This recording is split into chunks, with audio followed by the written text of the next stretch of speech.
बादशाह की 4 बेटियां थी जो न सिर्फ खूबसूरत बल्कि नेक दिल, शरीफ और हमदर्द भी थी।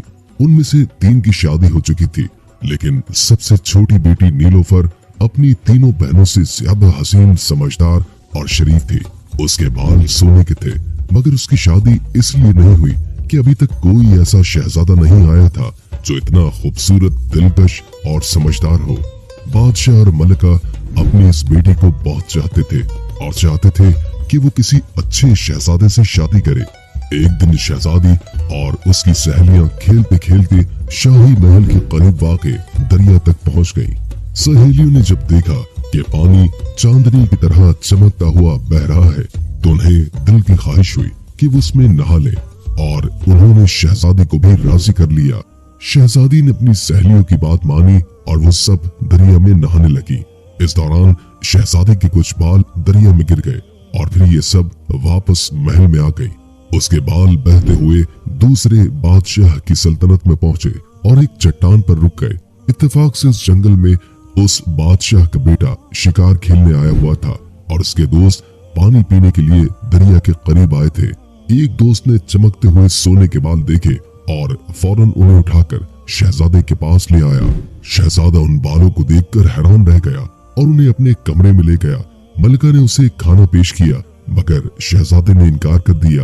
वो खामोश रहा, लेकिन जब अगले दिन नाश्ता और चाय भी न ली तो मलिका परेशान हो गई और बादशाह से कहा कि शहजादा कुछ खामोश है और जब से शिकार से वापस आया है कुछ नहीं खाया। बादशाह ने वजीर के लड़के को बुलाया और कहा, तुम शहजादे से उसकी उदासी का सबब मालूम करो। वजीर ज़ादा शहजादे के पास गया और पूछा, आखिर तुमने कल से खाना क्यों नहीं खाया? तुम इतने खामोश क्यों हो? शहजादा पहले तो बचने की कोशिश करता रहा, लेकिन वजीर के बेटे के बार बार सवाल करने पर शहजादे ने कहा, मैं वो लड़की चाहता हूँ जिसके सोने के बाल हैं। वजीर ज़ादे ने कहा, ये तो कोई बड़ी बात नहीं, मैं भी बादशाह से इजाजत लेकर आता हूँ। फिर वजीर ज़ादा बादशाह के पास गया और कहा, कल जब हम शिकार से वापस आ रहे थे और दरिया के किनारे पानी पीने गए थे, वहाँ हमें ये सोने के बाल मिले। शहजादा इन बालों वाली लड़की से शादी करना चाहता है। बादशाह ने यह सुनकर शहजादे को बुलाया और कहा, तुम खाना खाओ, मैं हुक्म देता हूँ कि सोने के बाल वाली लड़की को तलाश किया जाए। बादशाह ने इस हुक्म के साथ कोतवाल को भेजा कि वो फौरन लड़की की तलाश शुरू कर दे। कोतवाल ने हुक्म मिलते ही सिपाहियों को मुख्तलिफ इलाकों में रवाना कर दिया, मगर 1 हफ्ते तक सोने के बालों वाली लड़की का कुछ पता न चला। शहजादे को जब मालूम हुआ तो बीमार पड़ गया। बादशाह शहजादे की बीमारी से परेशान हो गया और ऐलान कर दिया कि जो कोई भी सोने के बालों वाली लड़की का पता बताएगा उसे भारी इनाम दिया जाएगा। इनाम की लालच में बहुत से लोग तलाश शुरू कर गए, मगर लड़की का कोई सुराग न मिला और शहजादे की हालत खराब होती गई। आखिरकार बादशाह ने वजीर से कहा, अगर 1 महीने में सोने के बालों वाली लड़की का पता न चला तो मैं तुम्हें सजा दूंगा। वजीर ने ये सुना तो अपने घर आकर कहा, अब मेरी मौत करीब आ गई है, लेकिन मुझे यकीन है कि मैं सोने के बालों वाली लड़की का पता खुद लगा लूंगा। आखिरकार वजीर ज़ादे ने एक चूड़ियां बेचने वाले का रूप धार लिया और दरिया के किनारे चलना शुरू कर दिया। जहां भी कोई गांव आया वहां जाकर चूड़ियां बेचता और चूड़ियां ले लो की आवाजें लगाता। गांव की लड़कियां जब ये आवाजें सुनती तो बाहर आ जाती। वजीर हर लड़की के बाल भी देखता। 20 दिन गुजर गए, मगर उसका कोई सुराग न मिला और वो परेशान हो गया कि अब उसका कत्ल हो जाएगा।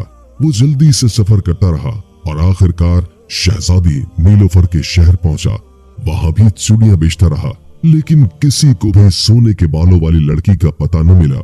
जब वो चूड़ियां बेचता तो हर लड़की से यही सवाल करता, हमारे मुल्क में एक लड़की है जिसके सोने के बाल है, क्या तुम्हारे यहाँ भी ऐसी लड़की है? लड़कियां सर हिलाकर जवाब देती थी कि वो इस बारे में कुछ भी नहीं जानती। एक दिन जब महीने के खत्म होने में सिर्फ चंद दिन बाकी थे, वजीर ज़ादे को खजानेदार की बेटी ने चूड़ियां खरीदने के लिए बुलाया।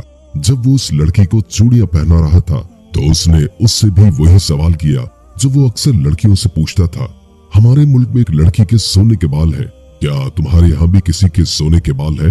लड़की ने कहा कि वो शहजादी नीलोफर को जानती है और उसके बाल सोने के हैं। वजीर ज़ादा ये सुनकर बहुत खुश हुआ, लेकिन उसने फौरन कहा, ये गलत है, शहजादी के बाल सुनहरे होंगे, सोने के नहीं हो सकते, तुम गलत कह रही हो। लड़की ने गुस्से में कहा, मैं झूठ नहीं बोल रही हूँ, वजीरजादे ने जवाब दिया। और नहीं तो क्या। इस पर लड़की मजीद गुस्से में आई और कहा, अगर मैं तुम्हें शहजादी के सोने के बाल लाकर दिखा दूं तो?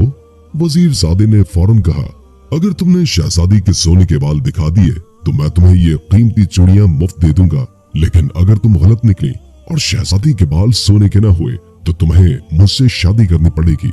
लड़की ने यह शर्त कबूल कर ली। वजीरजादा वहां से चला गया। लड़की शाम को शहजादी के पास गई और बातों के दौरान चुपके से एक बाल तोड़ लिया। फिर शहजादी से इजाजत लेकर घर वापस आ गई। अगले दिन वजीरजादा जब चूड़ियां बेचते हुए लड़की के घर के करीब से गुजर रहा था तो लड़की ने उसे बुलाया और शहजादी के सोने का बाल उसके सामने रख दिया। देखो, अब यकीन आया? लड़की ने कहा। वजीरजादा मुस्कुराकर बोला, वाकई तुम सच कहती थी, तुमने शर्त जीत ली, अब ये सब चूड़ियां तुम्हारी है। लड़की ने चूड़ियां अपने पास रखी और वजीरजादा फौरन वहां से रवाना हो गया। उसने एक घोड़ा खरीदा और अपने मुल्क की तरफ रवाना हो गया, क्योंकि महीने के खत्म होने में सिर्फ 2 दिन ही बाकी थे और उसका शहर यहाँ से बहुत दूर था। वजीरजादा दिन रात घोड़ा दौड़ाता रहा, लेकिन शहर काफी दूर था। उधर महीना खत्म हो गया और बादशाह ने वजीर को बुलाकर पूछा, क्या तुमने सोने के बालों वाली लड़की का पता लगा लिया? बेचारा वजीर बोला, वजीरजादा खुद उसकी तलाश में गया है। बादशाह गुस्से में आ गया और कहा, महीना पूरा हो चुका है और शहजादा सख्त बीमार है, उसके बचने की कोई उम्मीद नहीं रही और तुमने अभी तक कुछ नहीं किया, इसलिए आज तुम्हें कत्ल कर दिया जाएगा। बेचारा वजीर रोता हुआ बादशाह से मिन्नतें करता रहा, लेकिन बादशाह ने गुस्से में कहा, ये नामुमकिन है। शाम के 4 बजे एक बड़े मैदान में सब लोग जमा हो गए। वजीर को पकड़कर उसके हाथ को बांधकर बिठा दिया गया। बादशाह ने जल्लाद को हुक्म दिया कि वजीर का सर काट दिया जाए। जल्लाद ने तलवार उठाई ही थी कि वजीरजादे की आवाज आई, रुको, कत्ल न करो, मैंने सोने के बालों वाली लड़की का पता लगा लिया है। जल्लाद फौरन रुक गया और वजीर की रस्सियां खोल दी गई। वजीरजादा बादशाह के पास आया और कहा, यहाँ से 200 मील दूर बीजू नगर शहर है, वहाँ की सबसे छोटी शहजादी नीलोफर के बाल सोने के हैं। शहजादा वजीरजादे की बातें सुनकर बहुत खुश हुआ और उसका शुक्रिया अदा किया। वजीर ने बादशाह से कहा कि शहजादा चलने के लिए तैयार है, अगर अल्लाह ने चाहा तो वो कामयाब लौटेंगे। बादशाह ने इस बात पर तैयारी का हुक्म दिया और एक कासिद रवाना किया कि वहाँ के बादशाह को उनकी आमद की इत्तला दे। चंद दिनों के बाद बादशाह और सल्तनत के बड़े लोग शहजादे के दोस्त वजीरजादे के साथ शहजादी नीलोफर के शहर की तरफ रवाना हुए। ये लोग आराम से सफर करते हुए 12वें दिन शहजादी के शहर में पहुंचे। चूंकि कासिद ने आमद की इत्तला दे दी थी, इसलिए मुल्क के बादशाह ने बड़ी धूमधाम के साथ उनका इस्तकबाल किया और उन्हें आराम से ठहरा लिया। दूसरे दिन बादशाह ने शहजादी नीलोफर से कहा, अब तुम हमें अपनी शराइत बताओ। शहजादी ने जवाब दिया, आप आज दरबार भरें, मैं शहजादे से सवालात पूछूंगी। इसके बाद शहजादी अपनी सहेलियों के साथ कुर्सी पर बैठी और शहजादा कीमती तख्त पर बैठा। दरबार में सल्तनत के बड़े लोग भी मौजूद थे। शहजादी की सहेली ने सबको सलाम किया और फिर शहजादे से सवाल किया, आप हमारी अक्लमंद शहजादी के सवाल का जवाब दें, अक्ल क्या कहती है? ये सवाल सुनकर दरबार में सन्नाटा छा गया और शहजादा परेशान हो गया। वो कुछ समझ नहीं पाया तो उसने वजीरजादे की तरफ देखा। वजीरजादे ने आंखों से इशारा किया। शहजादे ने उसे समझकर कहा, तुम अपनी शहजादी से कहो कि ये सवाल बहुत ही मुश्किल है और मुझे 1 दिन की मोहलत दे ताकि मैं इसका जवाब सोच सकूं। शहजादी की सहेली वापस गई और फिर आकर कहा, शहजादे को 1 दिन की मोहलत दे दी गई है। ये सुनकर बादशाह ने दरबार बर्खास्त कर दिया और सब अपने अपने घरों को रवाना हो गए। रात को बादशाह, शहजादा और दूसरे लोग मेहमान खाने में सो रहे थे। शहजादे ने वजीरजादे से पूछा, इस सवाल का क्या जवाब दूं? वजीरजादा खुद परेशान हो रहा था और कहा, अभी तक मुझे कोई जवाब नहीं आया। रात वजीरजादे ने सोचा, लेकिन कोई हल न मिला। सुबह हुई, सबने नाश्ता किया और फिर सो गए। खाने का वक्त आया मगर जवाब अभी तक नहीं आया। फिर चाय के बाद बादशाह के दरबार में बुलाया गया। बादशाह और उसके दरबारी दरबार में पहुंचे, लेकिन शहजादा गमगीन होकर बड़ी मुश्किल से उठा। वजीरजादा कमरे में बैठा था। जब शहजादा उसे लेने गया तो वजीरजादे की आंखों में आंसू थे। शहजादे ने बड़े अफसोस से पूछा, वजीर साहब, आप इतने गमगीन क्यों हैं? वजीरजादा फौरन दौड़कर शहजादे से लिपटकर मुस्कुरा दिया। शहजादे ने पूछा, तुम्हें खुशी किस बात की हुई? वजीरजादे ने चुपके से शहजादे के कान में कुछ कहा। यह सुनकर शहजादा हंसते हुए बाहर आया। बादशाह ने दोनों को हंसते देखा और सवाल किया, अभी तक तो तुम गमगीन थे और अब हंस रहे हो, आखिर बात क्या है? शहजादे ने कान के पास जाकर धीरे से कुछ कहा। यह सुनकर बादशाह भी खुश हो गया और हंसी खुशी दरबार में ये तमाम लोग पहुंच गए। शहजादा तख्त पर जाकर बैठा। शहजादी की सहेली ने आकर कहा, ऐ शहजादे, हमारी अक्लमंद शहजादी पूछती है कि अक्ल क्या खाती है। शहजादे ने मुस्कुराकर जवाब दिया कि ऐ शहजादी की सहेली, तुम अपनी अक्लमंद शहजादी से कह दो कि अक्ल गम खाती है। शहजादी का इतना कहना था कि सारा दरबार तालियों से गूंज उठा। सबने खुश होकर शहजादे जिंदाबाद का नारा लगाया। बाद में शहजादी की सहेली ने आकर पूछा, ऐ अच्छे, बहादुर और अक्लमंद शहजादे, हमारी नेक दिल हंसमुख और अक्लमंद शहजादी पूछती है कि ये बताइए कि अक्ल पीती क्या है।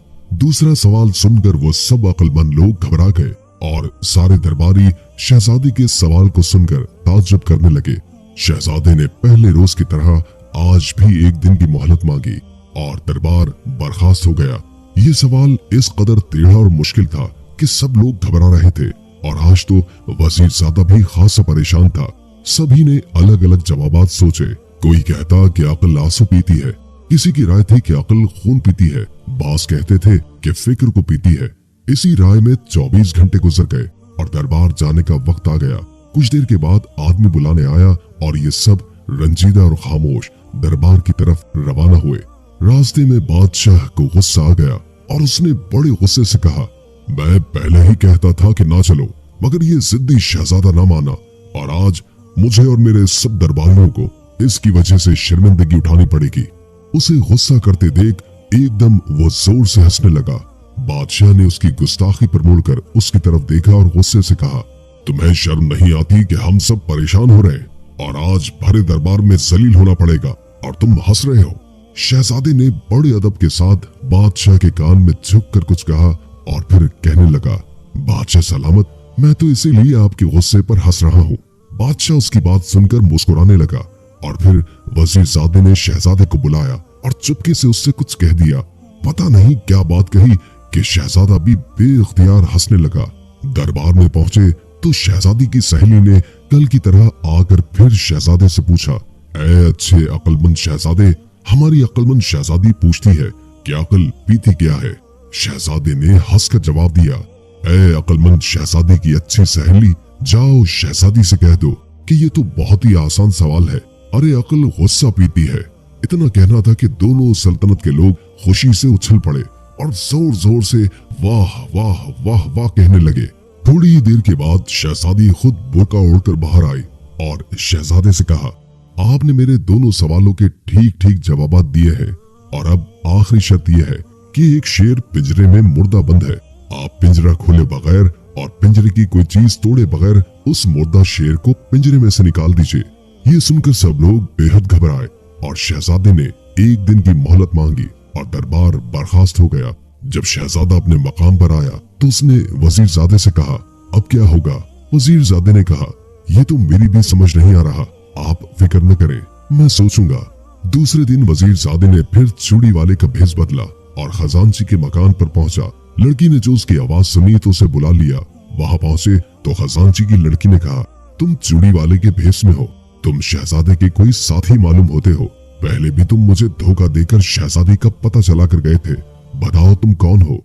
वजीरजादे ने हंसकर कहा, ऐ अच्छी और नेक दिल लड़की, मैं शहजादे का दोस्त हूँ और शहजादे के मुल्क के वजीर का लड़का हूँ। लड़की ने कहा, अब तक तो तुम्हारा दोस्त शहजादा जीत रहा है, मगर आज वो नहीं जीत सकता। लड़की की ये बातें सुनकर वजीरजादा रोने लगा। लड़की ने उसे जो रोते देखा तो कहा, ऐ वजीरजादे, तुम रोते क्यों हो? वजीरजादे ने रोते हुए जवाब दिया, मैं तुमसे शादी करना चाहता हूँ और मुझसे शहजादे ने वादा किया था कि अगर उससे शहजादी की शादी हो जाएगी तो वो यहाँ के बादशाह से कहकर मेरी शादी तुमसे करा देगा, मगर शहजादा शर्त हार जाएगा और उसकी शादी तुम्हारी शहजादी नीलोफर से नहीं होगी। उसका नतीजा ये होगा कि मेरी शादी भी तुमसे नहीं हो सकेगी। मैं इसलिए रो रहा हूँ। लड़की ये सुनकर पहले तो शर्माई और फिर कहा, तुम रो मत, मैं तुमको ही बता देती हूँ कि ये शेर किस तरह पिंजरे के अंदर से निकाला जा सकता है। वजीरजादे ने हंसकर कहा, बताओ। खजांची की लड़की ने कहा, दरअसल इस पिंजरे के अंदर असली शेर नहीं है, बल्कि एक मोम का शेर बिल्कुल असल शेर की सूरत का बनाकर खड़ा कर दिया गया है और उस पर रंग फेर दिया गया है। अगर लोहे की गर्म सलाख जो आग पर सुर्ख कर ली जाए उस शेर के पेट में घूम दी जाए तो उसका मोम पिघलकर पिंजरे से बाहर आ जाएगा और इस तरह शहजादी की ये शर्त भी पूरी हो जाएगी कि बगैर पिंजरा खोले शेर को बाहर निकाल दिया जाए। ये सुनकर उसने खजांची की लड़की का बहुत बहुत शुक्रिया अदा किया और वहां से फौरन दौड़ता हुआ शहजादे के पास आया और फिर उसे अलग ले जाकर ये सारा किस्सा कह सुनाया। शहजादा ये सुनकर बहुत खुश हुआ और फौरन जाकर बादशाह को इसकी इत्तला दी। बादशाह ने वजीरजादे की अक्लमंदी की बड़ी तारीफ की और कहा कि वो यहाँ के बादशाह से कहकर खजांची की लड़की से उसकी शादी जरूर करवाएगा। शाम को लोग बड़े इत्मीनान से दरबार में पहुंचे और शान से जाकर अपनी अपनी जगह पर बैठ गए।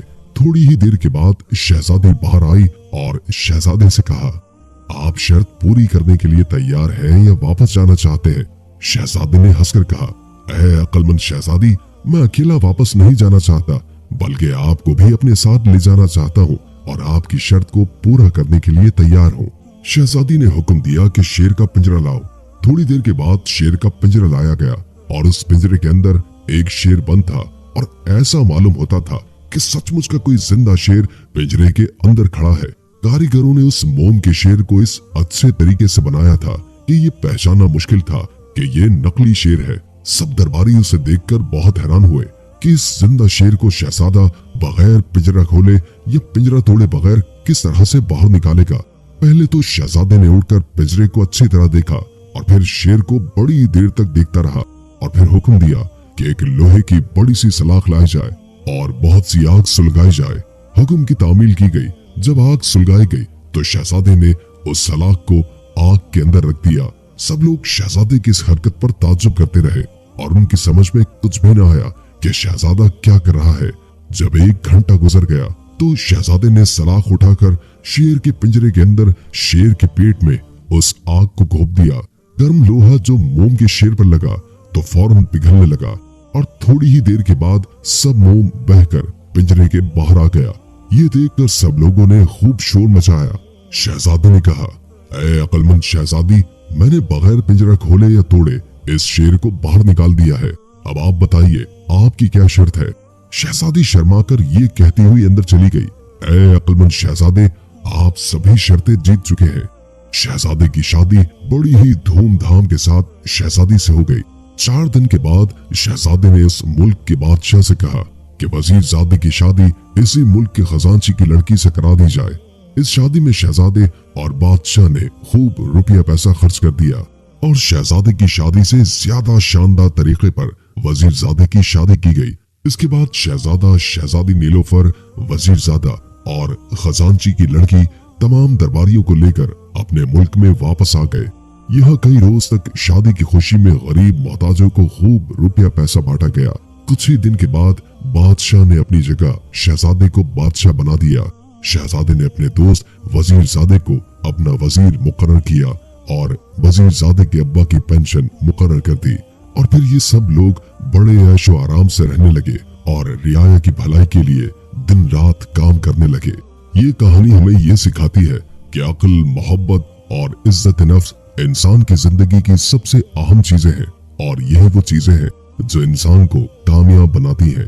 प्यारे दोस्तों, अगर आपको कहानी पसंद आई हो तो बराए मेहरबानी लाइक करें, चैनल को सब्सक्राइब कीजिए और मजीद दिलचस्प कहानियां देखने के लिए हमारे साथ जुड़े रहिए। शुक्रिया।